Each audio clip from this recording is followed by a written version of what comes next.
The first thing I noticed was how quiet Hatch was. That old dog had worked 100 scenes with me over the years, riding in the cab with his nose to the glass, and he always knew before I did when something was wrong. He'd stiffen, whine low in his chest, press himself into the corner of the seat.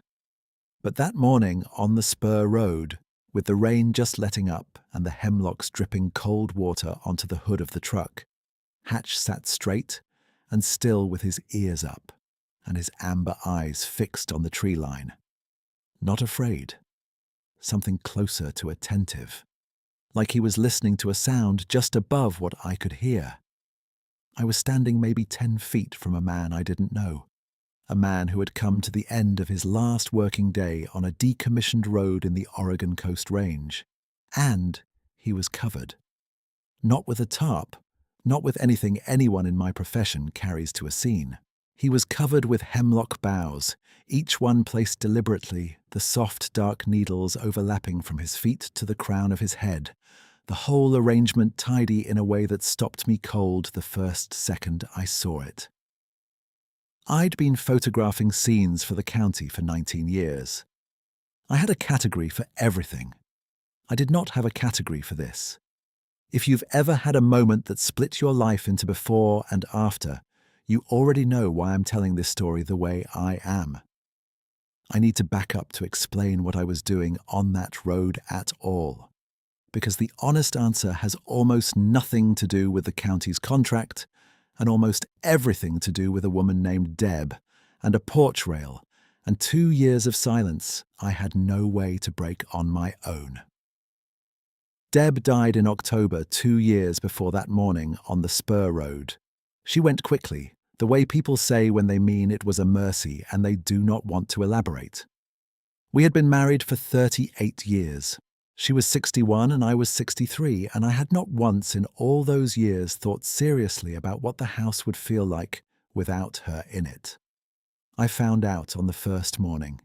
She had a habit I loved and mostly teased her for.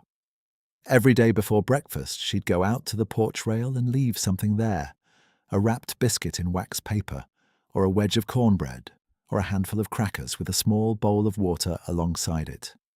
It was for whatever came by, she always said. Stray dogs, sometimes.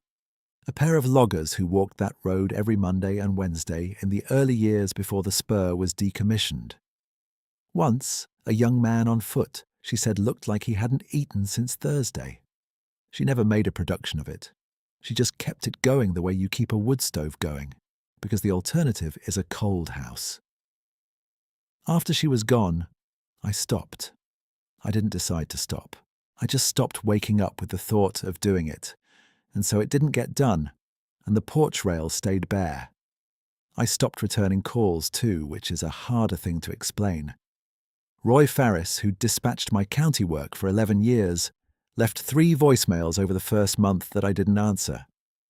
My daughter Marta, who lived over in Eugene, called twice in November, and once at Christmas, and once in February. I had the phone in my hand each time.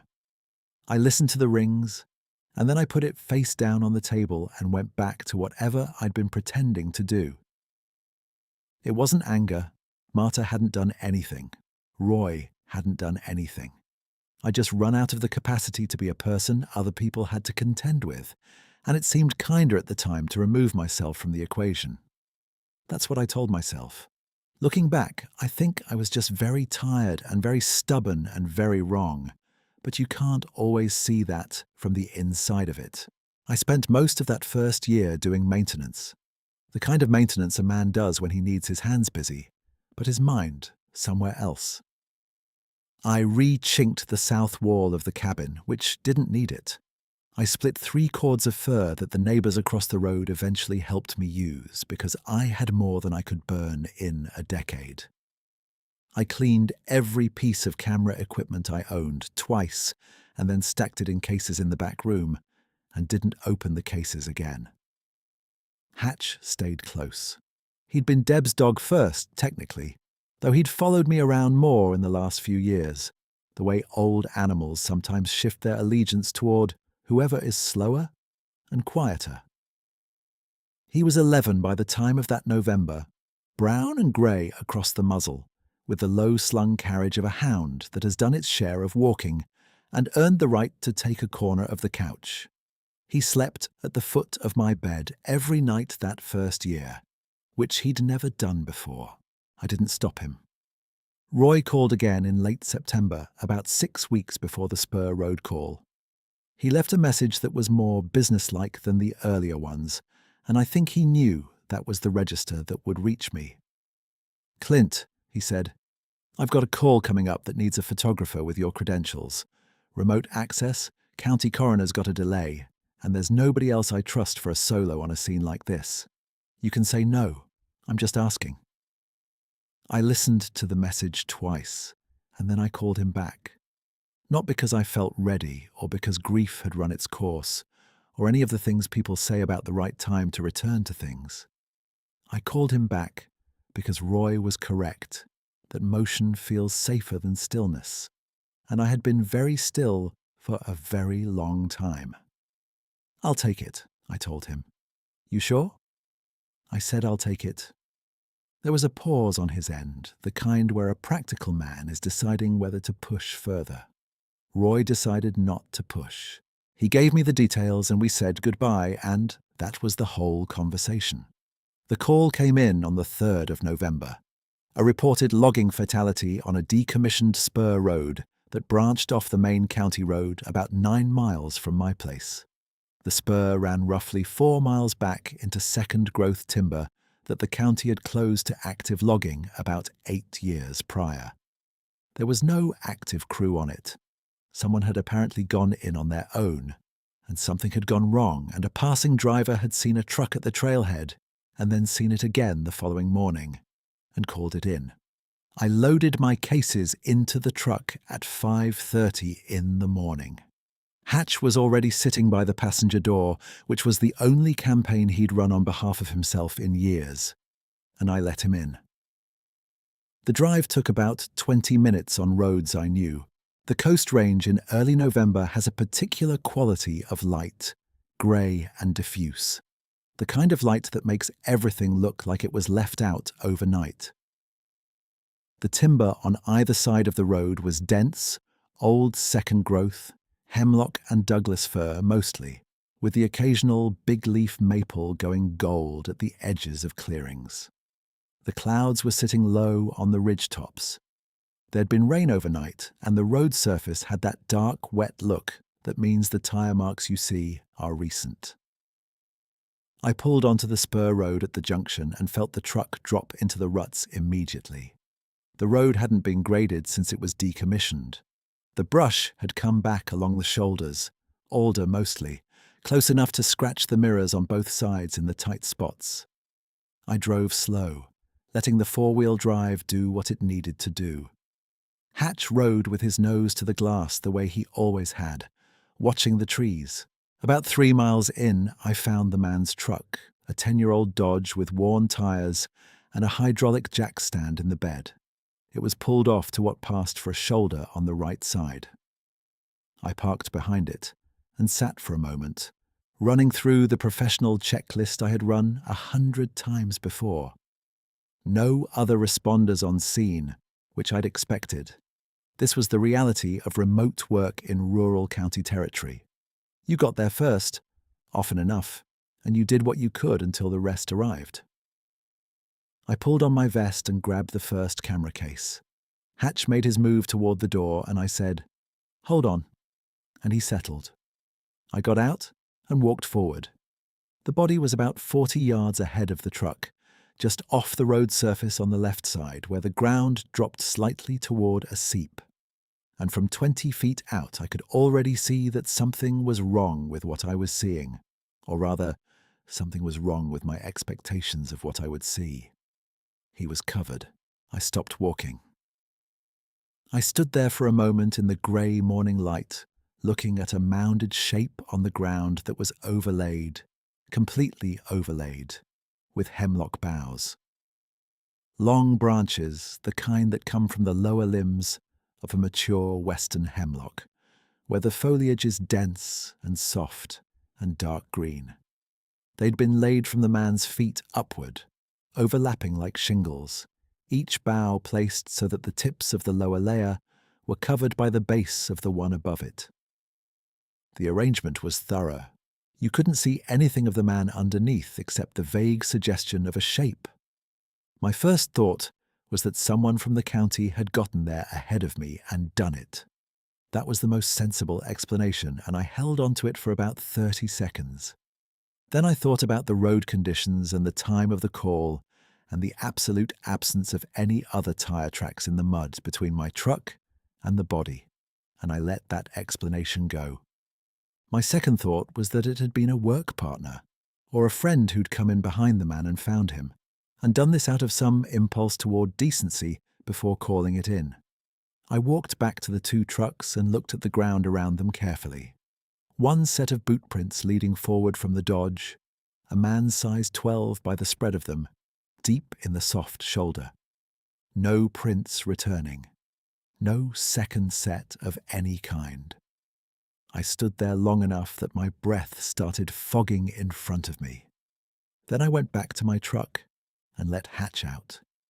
He jumped down and walked straight to the covered figure and sat. Not sniffing, not circling, not any of the things a dog does when it encounters something strange. He just sat beside it with his ears up and his eyes on the tree line. I took my first photograph. I won't go through all the details of the documentation, because that's not what this story is about, and because some of it belongs to the county's record and not to me. What I'll say is that I spent the better part of 2 hours working the scene, taking what was needed, and that throughout that whole time, something was wrong with the sound. The Coast Range in November is not a quiet place in the ordinary way. There are always ravens working the ridges, especially after rain. There are Steller's jays in the alder and varied thrushes in the deeper timber and squirrels in the big firs. The wind in the high canopy sounds like water over stones. That morning on the spur road, across the full 2 hours I was working, I heard none of it. Not one bird. The high timber was dead still in a way that forests simply are not even in the deepest cold. I noticed it at the 30-minute mark and filed it in the back of my mind. I noticed it again at an hour and tried to think of a reasonable cause. Barometric pressure, maybe, or the quality of the cold. I'd seen weather suppress bird activity before. I kept working. At the 90-minute mark, I stopped pretending it was weather. The silence had a texture to it. That sounds like the kind of thing a person says when they are trying to make something more than it was. And I understand if that's how it reads. I'm telling you it accurately. There was an absence on that hillside that was shaped, if that makes any sense, the way an absence is shaped when something large is being very careful, when everything else has decided to be still because something that matters is present. Hatch had not moved from his position beside the covered figure since I'd let him out of the truck. In 2 hours he'd shifted his weight twice, and that was all. His eyes never came down from the tree line on the west side of the road. I want to be honest about what I was feeling by that point, because I think honesty is what makes a story like this worth telling at all. I was not frightened. I have thought about why many times since then, and I think the answer is that Hatch was not frightened, and I have trusted that dog's judgment for 11 years. And there was something in his posture that was different from the posture he carries when something is wrong. He looked like he was waiting. There is a difference. I walked the ground on the west side of the road, between the road surface and the first wall of timber. The earth there was soft from the overnight rain, and about 60 feet north of the body, in a patch of bare ground between 2 sword ferns, I found a depression. Roughly oval, maybe 20 inches across the short dimension, pressed down into the soft soil. The kind of impression you'd expect from something that had stood in one place, long enough to compact the earth. Not a hoof print, not a tire mark, not anything I had a clean name for. I photographed it 4 times from different angles. My hands were steady. I noticed that they were steady, and I remember being mildly surprised by it. I went back to the truck at a little before 4 in the afternoon, when the light started going grey to gold the way it does in the Coast Range in early November, when you have maybe 40 minutes before it becomes genuinely dark. I sat in the cab with the door open and my feet on the running board, and I ate half a sandwich I'd brought and gave the other half to Hatch, who took it with a dignity that I appreciated. I called Roy to tell him I was wrapping the scene documentation and that there were some unusual features I'd be noting in the report. "Unusual how?" he said. "I'll put it in the report," I told him. Roy let it go. That's one thing I've always valued in Roy. He knows when to let a thing sit. The light was going fast. I should have packed up the cases and driven out. That would have been the sensible thing. Instead, I sat on the running board with the camera in my lap, and I watched the tree line. I know what I was doing. I wasn't sure of it at the time, but I know it now. I was waiting for whatever had been waiting for me to show itself, or to go, and I wanted to know which one it was going to be. I had been waiting for about 20 minutes when Hatch got up from his position beside the covered figure, walked to me, sat down with his flank against my leg, and then looked back at the tree line. He did it calmly, the way you'd touch someone's arm to direct their attention. I looked where he was looking. It was standing at the edge of the timber, at the place where the last of the alders gave way to the first of the big hemlocks, about 30 feet from where I was sitting. The light was behind it, coming through the canopy at a low westward angle, and the shape of it was dark against that light, enormous and dark, taller than anything I could make a reasonable comparison to. 8 feet, I thought, when I was thinking in measurements at all. Maybe more. The build of it was broad across the shoulders and tapered, and the posture was straight, not hunched, not aggressive. Still in the way the whole hillside had been still all afternoon. Its face was turned toward me. I couldn't read the expression in that light, couldn't see the detail I'd have wanted to see, but I could see that it was looking at me the same way I was looking at it. Not calculating, not afraid. The way you look at something you have been watching for a while and have been deciding about. I did not raise the camera. I want to be clear about that because I know it's the first thing people wonder when I tell this. I had a camera in my lap and I did not raise it. I'm not entirely sure why. Some instinct about what the moment called for, maybe. Some knowledge without being able to name the knowledge that this was not what the camera was for. We stayed that way for what I estimate was a full 2 minutes, though it's the kind of time that doesn't measure well afterward. Hatch sat against my leg with his tail moving slowly, once, twice against the running board. The gold light held in the high canopy and then started to go. Then I understood what I was looking at. Not what it was, I mean what it had done. The covered figure on the ground. The hemlock boughs laid from foot to crown, overlapping, careful, thorough. The same impulse Deb had kept alive for 38 years on our porch rail, the impulse toward covering and providing for whoever had come to the end of their road that day, the gesture that said, someone passed this way and mattered, even if no one else knew it, even if you didn't know their name. I had not thought about the porch rail in months. Not really thought about it, not the way you think about something that means something. I had walked past it every morning and looked at it and felt the looking as a kind of bruise, and then gone inside. Deb's ritual had belonged to Deb, and when she left, I had told myself I didn't know how to keep it going without her, which was true as far as it went. But it didn't go very far. Standing at the edge of the hemlocks was something that had done what Deb would have done. Not because it knew Deb, not because it knew me, because that impulse toward covering, toward small and unrequired acts of decency toward the passed over, apparently existed in things I had no category for, in the timber country I'd lived beside for 20 years, without fully knowing what lived there too. I'm not a person who cries easily. I want to be clear about that. I have gotten through a lot of hard years by treating sentiment the way I treat a mechanical problem. You assess it, you deal with it, you move on. What happened when I understood what I was seeing was not crying exactly. It was something my chest did without asking my permission. A long, slow release like pressure leaving a system that had been building too long. And my eyes went wet, but I didn't make any sound. Hatch put his head on my knee. When I looked back at the tree line, the figure was gone. Not gone quickly, not in any way I could point to and say it turned and walked.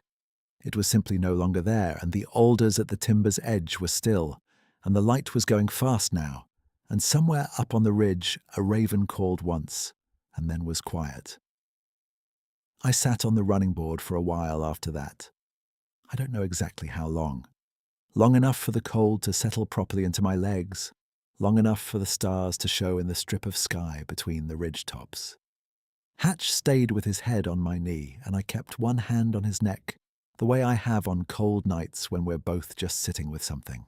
I packed the cases eventually, and loaded them in the truck, and drove the 4 miles back down the spur road the way I'd come. The alders brushed the mirrors again in the tight spots. The headlights made the wet road surface shine. I called Roy when I got to the main county road and told him I was clear of the scene and documentation was complete. He said the coroner's office would send a crew at first light. I said that was fine. We said goodbye, and I drove home. The porch was dark when I pulled up, the way it had been dark every night for 2 years. I sat in the truck for a moment, and then I went inside, and I did not go to bed. I went to the kitchen, and I found the biscuit tin that Deb had always used, the blue speckled enamel one on the second shelf, and I made a simple biscuit from the recipe she'd kept on a card tucked inside the tin. I made it badly, because I'd watched her make it 1,000 times, but watching and doing are different, and the biscuit came out dense and a little flat. I wrapped it in wax paper the way she'd always wrapped it, and I found a ceramic bowl I'd been ignoring under the counter, and I went out to the porch rail in the cold and the dark, and I set both things down. Nothing came that night, probably. That wasn't the point. I went inside and I picked up the phone. I'd been working up to calling Marta for most of the drive home. Rehearsing the first sentence the way you rehearse something you know you're going to get wrong, no matter how much you rehearse it. She answered on the 3rd ring, and when she heard my voice, there was a pause on her end that told me everything I needed to know about how long she'd been waiting. "Dad," she said. "Hey, kid." It was all I had for a second. "I'm sorry it took me so long." Another pause. Then, "Are you okay?" "I'm working on it," I said. "I'm not great, but I think I'm working on it." She let out a breath I could hear from 60 miles away. We talked for a long time after that. Not about anything monumental. About her work, about her apartment, about a dog she'd been thinking of adopting. About a couple of things relating to her mother that we'd both been carrying separately and needed to carry together for a while. The conversation was not clean or tidy. We said some things twice and left some things incomplete, and there was one point where neither of us spoke for almost a minute, and neither of us hung up. That's as much as I'll say about it. Some conversations belong to the people who had them. We said goodnight around midnight, and she said she'd come up in a few weeks, and I said I'd have the guest room cleared out, which would require some actual work on my part, but was a promise worth keeping. I told Roy about the covered figure when I filed the report. I put it in plain language, the same language I'd use for any other feature of a scene, because that's what the job required. I noted that the hemlock boughs showed no signs of having been cut by any tool, that they appeared to have been gathered from the ground where they'd fallen naturally, and that no tire tracks, boot prints, or other human sign had been observed in the vicinity of the covering. Roy read the report, and I know he read it because he called me 2 days later. "The covering," he said. "Yeah. You want to tell me what you think that was?" I thought about it for a moment. "No," I said. "Not really." Roy made a sound that was halfway between a laugh and a grunt. "Okay," he said. "I'll put it in the file as an anomalous feature of the scene." "That'll do," I said. He didn't believe me, or rather, he didn't believe in the implication behind what I'd written. Roy is a man built from skepticism and logistics, which is most of what a dispatcher needs to be, and I don't fault him for it. He won't change his mind about what can and can't exist in the Coast Range timber, and I didn't spend any energy trying to change it for him. Some gaps between people are just the shape of who they are, and the decent thing is to respect the shape. There is one more thing I want to say before I'm done. I was not a man who was owed anything. I want to be precise about that. I had not done anything particularly worthy of notice in those 2 years. I'd been quiet and withdrawn, and had let people who needed me to be present wait alone on the other side of a phone I wouldn't answer. I had let the porch rail go bare because keeping it was too hard.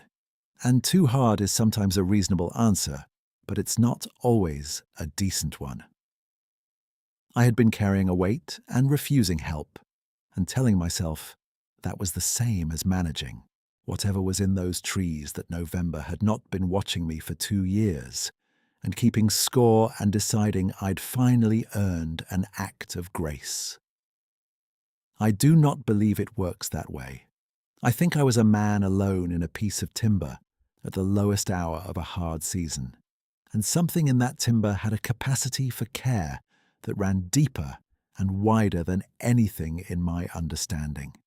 And it expressed that capacity the way it always had, without requiring that I know about it, without requiring anything in return. The same way Deb had left biscuits on a rail for 38 years for whoever came by, knowing that most days nothing came. Doing it anyway because it was the right shape for a morning. I kept the porch ritual going through December and into the new year. I got better at the biscuits. Marta came up in late January, and we cleared the guest room out, and she stayed 4 days, and we walked the property together on the second afternoon, out to the edge of where the timber starts, and I stood there for a while looking into the trees. She asked me what I was looking at. "Nothing specific," I said. "Just looking." She stood with me for a moment without asking anything else, which told me she'd grown into her mother's patience without knowing it. I've opened my camera cases a few times since then. Done a small amount of work. Nothing as remote as the Spur road call.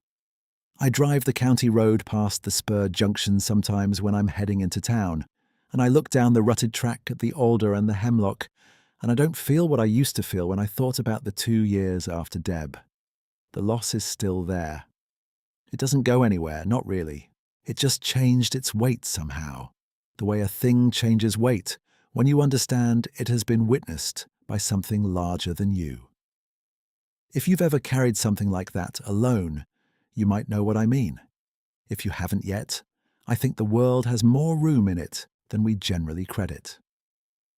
Several weeks after that November morning, on a morning in late December when the frost was heavy on the porch boards and the sky was the colour of cold iron, I came outside to put the biscuit and the bowl of water on the rail and found that the bowl from the night before had been moved. Not tipped, not knocked aside. Moved. Placed with a deliberateness I recognised, set back a few inches from the rail's edge, as if whoever had found it in the night had considered it for a while and then set it back with some care. I stood there in the frost for a long time, looking at the tree line. Hatch came out behind me and sat on the porch step with his grey muzzle pointed toward the timber, ears up, tail moving once against the boards in that slow, easy way of his, the way that means he is not afraid. I set the fresh bowl down next to the one that had been moved.